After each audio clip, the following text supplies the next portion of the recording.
ಉಡಾಯಿಸೋ ಖಾರ ಬಣ್ಣ ರುಚಿಯನ್ನು ನೀಡುತ್ತದೆ. ಮೆಣಸಿನ ಪುಡಿ ಚಿಂದಿ ಉಡಾಯಿಸೋ ಖಾರ ಬಣ್ಣ ರುಚಿ. ಕಾಶ್ಮೀರದಲ್ಲಿ ನಡೆದಂತ ನರಮೇಧಕ್ಕೆ ಕನ್ನಡಿಗರು ಬಲಿಯಾಗಿದ್ದು ಮೃತದೇಹಗಳನ್ನು ಬೆಂಗಳೂರಿಗೆ ತರಲಾಗಿದ್ದು ಮಂಜುನಾಥರ ಮೃತದೇಹವನ್ನು ಕೊಂಡೊಯ್ಯಲಾಗ್ತಾ ಇದೆ. ಇತ್ತ ಭರತ್ ಭೂಷಣ್ ಮೃತದೇಹಕ್ಕೆ ಸಂಬಂಧಿಕರು ಅಂತಿಮ ಪೂಜೆಯನ್ನು ಸಲ್ಲಿಸ್ತಾ ಇದ್ದಾರೆ. ಮಗನ ಮೃತದೇಹಕ್ಕೆ ವೃದ್ಧ ತಂದೆ ತಾಯಿ ಪೂಜೆಯನ್ನು ಸಲ್ಲಿಸಿದ್ದಾರೆ. ತಂದೆ ತಾಯಿಯನ್ನ ಸಂತೈಸ್ತಾ ಇದ್ದಾರೆ ಸಂಬಂಧಿಕರು. ಮುಗಿಲು ಮುಟ್ಟಿದೆ ಕುಟುಂಬಸ್ಥರ ಆಕ್ರಂದನ. ಕೇವಲ ಕಣ್ಣೀರು ಮಾತ್ರ ಬಾಕಿ ಉಳಿದಿದೆ. ಪಾರ್ಥಿವ ಶರೀರದ ಮುದ್ದೆ ಪತ್ನಿ ಸಂಬಂಧಿಕರ ಕಣ್ಣೀರಿಡ್ತಿದ್ದಾರೆ. ಇಡೀ ಕುಟುಂಬಸ್ಥರಲ್ಲಿ ದುಃಖ ಆವರಿಸಿದೆ. ಮಗನ ಮೃತದೇಹದ ಮುಂದೆ ವೃದ್ಧ ತಂದೆ ತಾಯಿ ಪೂಜೆಯನ್ನು ಸಲ್ಲಿಸಿದ್ದಾರೆ. ಕೇವಲ ಇದೊಂದೇ ಒಂದು ದೃಶ್ಯ ಸಾಕು ತಿಳಿಯಾದಂತಹ ಮನಸ್ಸನ್ನ ರಾಡಿ ಎಬ್ಬಿಸ್ಬಿಡೋದಕ್ಕೆ. ಆ ತಾಯಿಗೆ ತನ್ನ ಮಗ ತೀರ್ಕೊಂಡಿದ್ದಾನೆ ಎನ್ನುವಂತಹ ವಿಚಾರವೇ ಗೊತ್ತಿರಲಿಲ್ಲ.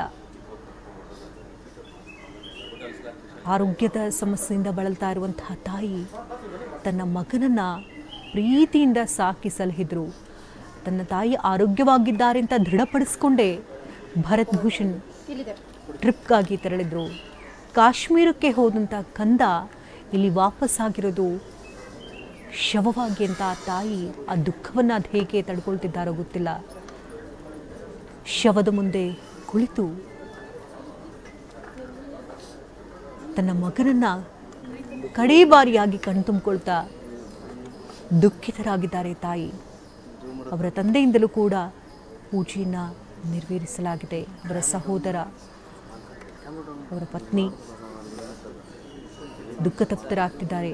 ಅಂತಿಮವಾಗಿ ಕುಟುಂಬಸ್ಥರಿಂದ ಪೂಜೆಯನ್ನು ನೆರವೇರಿಸಲಾಗ್ತಾ ಇದೆ.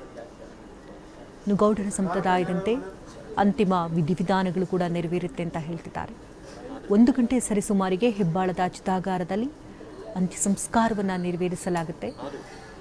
ಇನ್ನು ಸಾಕಷ್ಟು ಸಂಖ್ಯೆಯಲ್ಲಿ ಜನರು ಬಂದು ಅಂತಿಮ ದರ್ಶನವನ್ನು ಪಡುವಂತಹ ಸಾಧ್ಯತೆ ಇರುವುದರಿಂದ ಸಿಂಗಲ್ ಲೈನ್ ಬ್ಯಾರಿಕೇಡ್ ಕೂಡ ಹಾಕಿದ್ದಾರೆ. ವಿಐಪಿಗಳು ವಿವಿಐಪಿಗಳು ಬರುವ ಸಾಧ್ಯತೆಗಳಿರುವುದರಿಂದ ಅವರಿಗಾಗಿ ಪ್ರತ್ಯೇಕ ವ್ಯವಸ್ಥೆ ಕೂಡ ಮಾಡಿದ್ದಾರೆ. ಸ್ಥಳದಲ್ಲಿ ಕುಟುಂಬಸ್ಥರಿಂದ ಅಂತಿಮ ಪೂಜೆಯನ್ನು ನೆರವೇರಿಸಲಾಗ್ತಾ ಇದೆ. ಇನ್ನು ಭರತ್ ಭೂಷಣ್ರನ್ನ ಕಣ್ತುಂಬಿಕೊಳ್ಳಬೇಕು ಅಂತ ಅಂದರೆ ಸಾಧ್ಯವೇ ಇಲ್ಲ. ಕೇವಲ ನೆನಪುಗಳಲ್ಲಷ್ಟೇ ಭರತ್ ಭೂಷಣ್ ಇನ್ನು ಸಿಗೋದಕ್ಕೆ ಮಾತ್ರ ಸಾಧ್ಯ. ಫೋಟೋಗಳಲ್ಲಷ್ಟೇ ಅವರು ಸಿಗೋದಕ್ಕೆ ಸಾಧ್ಯ. ಚಿರಸ್ಥಾಯಿಯಾಗಿ ಮಲಗಿರುವಂತಹ ಭರತ್ ಭೂಷಣ್ರನ್ನ ಕಡೇ ಬಾರಿಗೆ ಕುಟುಂಬಸ್ಥರು ಕಣ್ತುಂಬಿಕೊಳ್ತಿದ್ದಾರೆ. ಶ್ರದ್ಧಾಂಜಲಿ ಬ್ಯಾನರ್ಗಳನ್ನು ಅವರ ಮನೆಯ ಮುಂಭಾಗದಲ್ಲಿ ಹಾಕಲಾಗಿದೆ. ಅವರ ಅಜ್ಜನೊಂದಿಗೆ ಪುಟ್ಟ ಕಂದಮ್ಮ, 3 ವರ್ಷದ ಕಂದಮ್ಮ, ತನ್ನ ತಂದೆಗೆ ಏನಾಗಿದೆ, ತಂದೆ ಮತ್ತೆ ವಾಪಸ್ ಬರ್ತಾರಾ, ಅದೇ ಪ್ರೀತಿ ಕೊಡ್ತಾರಾ, ಏನು ಅರಿಯದಂತಹ ಕಂದಮ್ಮ ಅಲ್ಲೇ ಇದ್ದಾನೆ. ಅವರ ತಾಯಿ ತನ್ನ ಮಗ ತೀರ್ಕೊಂಡಿರೋ ವಿಚಾರ ಅವರಿಗೆ ತಿಳಿಸಿರಲಿಲ್ಲ. ಈಗ ತಿಳಿದಿದೆ. ನಿಸ್ತೇಜನಾಗಿ ಮಲಗಿರ್ತಕ್ಕಂಥ ತನ್ನ ಪುತ್ರನ ಮುಂಭಾಗದಲ್ಲಿ ಕುಳಿತು ದಿಟ್ಟಿಸಿ ತನ್ನ ಮಗನನ್ನು ನೋಡ್ತಾ ಇದ್ದಾರೆ. ಪೂಜೆಯನ್ನು ಕೂಡ ನೆರವೇರಿಸಲಾಯಿತು. ದುಃಖಿತರಾಗಿ ಈ ದುಃಖ ಹೇಳತಿರೋದು. ಯಾಕಂದರೆ ಪುತ್ರ ಶೋಕಂ ನಿರಂತರಂ ಅಂತಾರೆ. ಆ ನಿಟ್ಟಿನಲ್ಲಿ ಪುತ್ರ ಶೋಕ ಅನ್ನೋದು ಅವರ ಕಡೇ ಉಸಿರಿರೋವರೆಗೂ ಕೂಡ ಹಾಗೇ ಕಳೆದು ಹೋಗುತ್ತೆ. ತಾವು ಬದುಕಿರುವಾಗಲೇ ತಮ್ಮ ಕಣ್ಣ ಮುಂದೆಯೇ ತಾವು ಆಡಿಸಿ ಬೆಳೆಸಿದಂಥ ಮಗ ಭಾರತ ಲೋಕಕ್ಕೆ ಪಯಣವನ್ನು ಬೆಳೆಸ್ಬಿಟ್ನಲ್ಲ ಅನ್ನುವಂಥ ದುಃಖ ಮಡುಗಟ್ಟಿದೆ, ಶೋಕ ಮಡುಗಟ್ಟಿದೆ. ಪ್ರತಿಯೊಬ್ಬರ ಕಣ್ಣಾಲಿಗಳು ಕೂಡ ಒದ್ದಿಯಾಗಿದೆ. ಎಷ್ಟೇ ಹತ್ತಿರೂ ಕೂಡ ಈ ದುಃಖ ಮಾತ್ರ ತೀರೋದಿಲ್ಲ ಕುಟುಂಬಸ್ಥರಿಗೆ.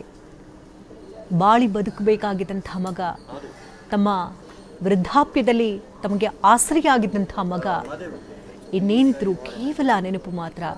ಎಷ್ಟೇ ಹತ್ತಿರೂ ಕೂಡ, ಎಷ್ಟೇ ಚೀಟ್ರು, ಎಷ್ಟೇ ಗೋಳಾಡಿದ್ರು ಇನ್ನು ತಮ್ಮ ಮಗ ವಾಪಸ್ ತಮ್ಮ ಕಣ್ಮುಂದೆ ಬರೋದಿಲ್ಲ.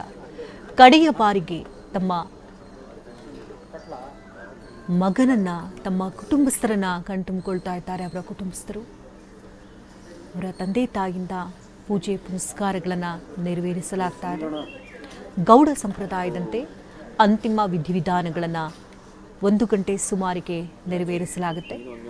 ಇನ್ನು ಕಡೆಯ ಬಾರಿಗೆ ಅಂತಿಮ ದರ್ಶನವನ್ನೇನಾದರೂ ಪಡ್ಕೊಳ್ಬೇಕು ಅಂತ ಅಂದರೆ ಮತ್ತಿಕೆರೆ ನಿವಾಸಕ್ಕೆ ಸಾರ್ವಜನಿಕರು ತೆರಳಬಹುದು. ಅದಕ್ಕಾಗಿ ವ್ಯವಸ್ಥೆಯನ್ನು ಕೂಡ ಕಲ್ಪಿಸಿದ್ದಾರೆ. ಯಾವುದೇ ರೀತಿ